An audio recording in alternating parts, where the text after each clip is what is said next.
Okay, come on. We've got a shoot today. Oh, you ready?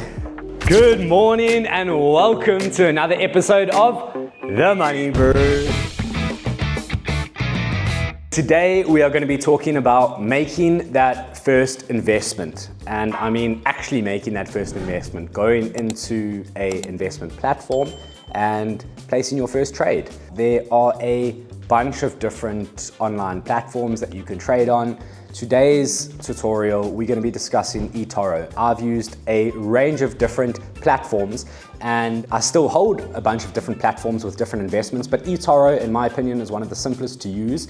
It is not something that we get paid to say. It's purely just a really simple platform that's easy to use for those that are a bit nervous about making their first investment. So the first thing that you've got to do is sign up and create an account. Now, unfortunately, you're not going to be able to make your first trade today.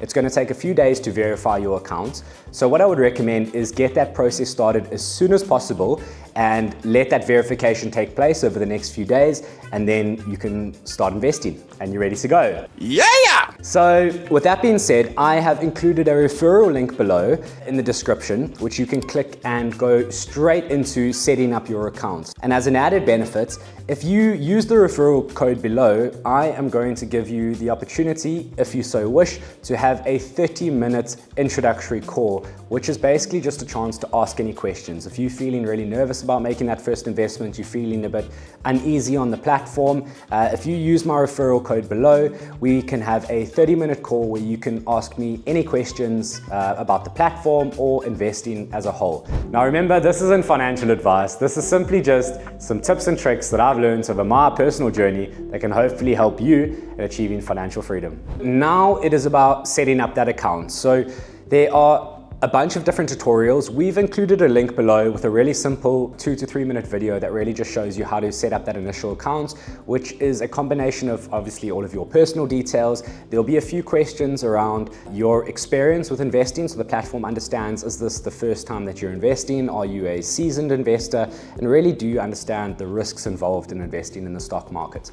There'll also be some other topics around understanding your risk appetite. And once again, if you are just out of school, your risk appetite is going to be very different to if you were retiring. So if you click on the video above, we've actually covered this in a separate video talking all about risk appetite, and we've included a PDF there where you can calculate and kind of work through your own risk appetite. So if you haven't checked that video out, or if you have and you want a bit of a refresher, you can access that over here.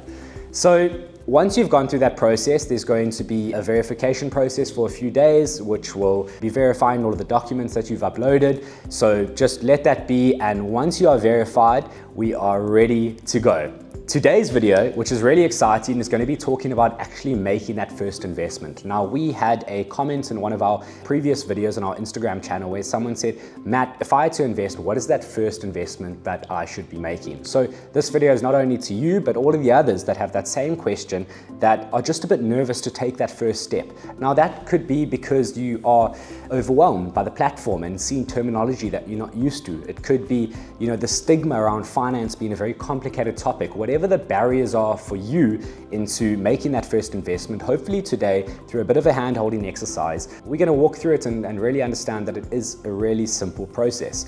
So for today's exercise, we've actually made 2 real investments, real cash investments, into 2 accounts. The first is the S&P 500, which we've discussed as the top largest 500 companies on the US stock exchange, as well as Bitcoin, a slightly riskier investment. We've done this for 2 reasons. The first is to really just show you the process from start to finish, from searching the stock that you want to invest in all the way through to closing and actually making that trade. And the second is just to show you the growth in these 2 different shares. So we've invested $1,000 into the S&P and we've invested $1,000 into Bitcoin. We're going to be sharing it over the next few months where you can kind of see what's actually happening in a real investment on these 2 separate accounts. So be sure to follow us on our Instagram page, because that's where we're going to be sharing the updates every couple of weeks, every couple of months to how that share price has moved. There's going to be some good days, there's going to be some bad days, and that's really what happens. I think what's also really good about this is that if you're a sat there today, you go through the process of setting up your account, but you're still a bit nervous about making that first investment, you can watch these videos over the next few weeks and months and watch what happens with an actual investment before you make that decision of your own, so that you understand the fluctuations that occur. So for those that are really, really nervous, maybe that's a good starting point, is just to follow the account and see what's happening. So that is option one. The second, if you are an investor that is slightly concerned about making this first investment, eToro does have a demo trading account. So you can use that demo trading account to invest in different shares and play with the system just to get yourself really comfortable before you start using your actual money. With that being said, let's go straight into actually making that first investment. So once you've opened up the platform, you're going to be searching for the particular share or index that you want to invest in. Now, this can be anything from index fund, which is a combination of companies, all the way through to individual companies. So I invested a few years ago in the company Crocs, which is a well-known shoe brand. So really go there and see all of the different shares and companies available that you can invest in. So the first thing we're going to do is go to the search bar and type in the particular share that we want to search. So for today's example, that is the S&P 500 index. Once you've searched, you will see the share pop up. You're going to click on that, and that will then show you a graph showing the movements of that share over time. So for yesterday's particular trade, the market was slightly down, indicating, for me personally, a good time to invest. Because the market was down, we can then capitalize on the growth going forward. So that graph that you see on the screen will just show you the trend and what's happened to that stock over time. You can then toggle the different times frames so you can see what's happened over the last week, the last month, the last few years, and really just get an understanding of what's happened with that stock over time. Once you are ready to make that investment, in the bottom right hand corner, you can click trade. And this will now be your opportunity to decide how much money you're going to invest into that particular share.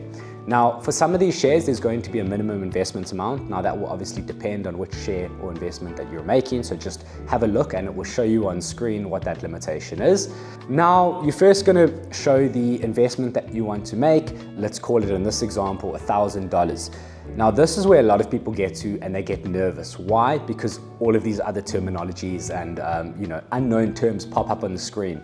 Now, today, we're going to be talking through some of these and just giving a bit of clarity into this is not something you need to worry about, and hopefully just give you a bit of a better understanding as to what they are. So the first, which we're not going to go into detail today, this is something that we're going to cover in a separate video, is the leverage. So leverage, for today's purposes, I would just keep this at 1x leverage, and you don't need to worry about that. We will shoot a separate video explaining it. And then the three terms that I think are really important that we just want to cover today are stop loss, take profit, and price alerts. Let's explain this in a really simple example. We're going to start off with take profit and stop loss.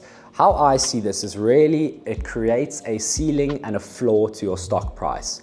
So in a really simple example, we know that we've all seen a stock price graph go up and down, and that represents what's happening with the price of the underlying share.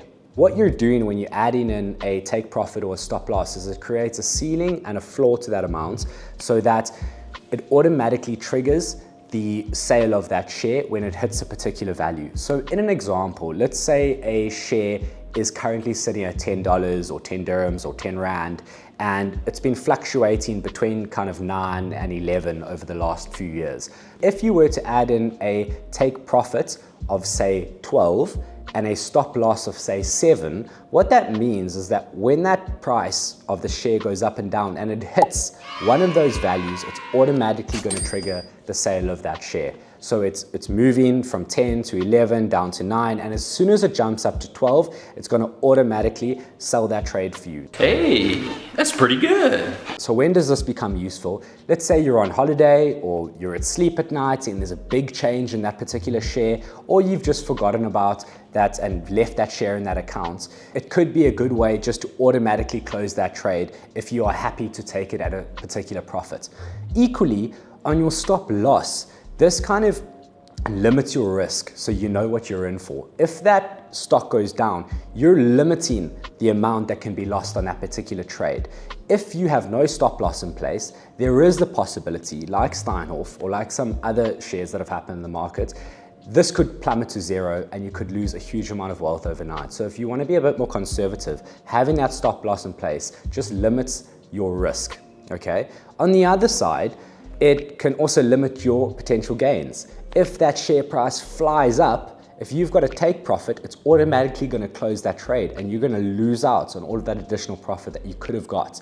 So these are some of the things to think about, and I think we're likely going to post a different video really exploring these topics in a bit more detail and kind of what are the pros and cons of putting in take profits and stop losses on your particular trades. The final point that we want to cover is price alerts. What is it? A price alert is very similar to a take profit or a stop loss, except for it doesn't automatically close that trade. It simply just notifies you when it hits a particular price point.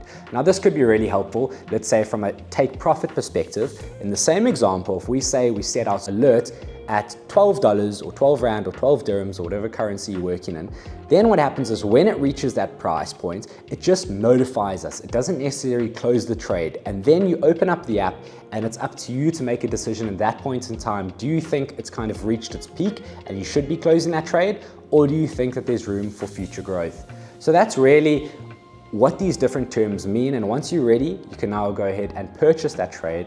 Once that's complete, if you just look at the bottom of your screen, there's the portfolio tab, which you can go to, and that will just summarize all of the investments that you currently have. Now, once you've made that trade, you will see that pop into your portfolio, and from that day forward, you can start tracking and seeing what gains you've made. So for the investment that we made in the S&P today, it's much more of a longer term investment. It's not necessarily something that I'm going to be trading on a daily basis. So for that reason, we've taken away the stop loss and taken away the take profit. And we're just going to let that share sit and go over time, because naturally there will be dips, but overall we're expecting, as we've seen over the last 50 years, that that's generally going to have an upward trend in the long term. So the S&P 500 that we've made today is going to be more of a long-term investment. Finally, now you have made your first trade. Well done. And if you're wondering how much of my portfolio should I be allocating towards this, you can watch this video over here and get more information on that.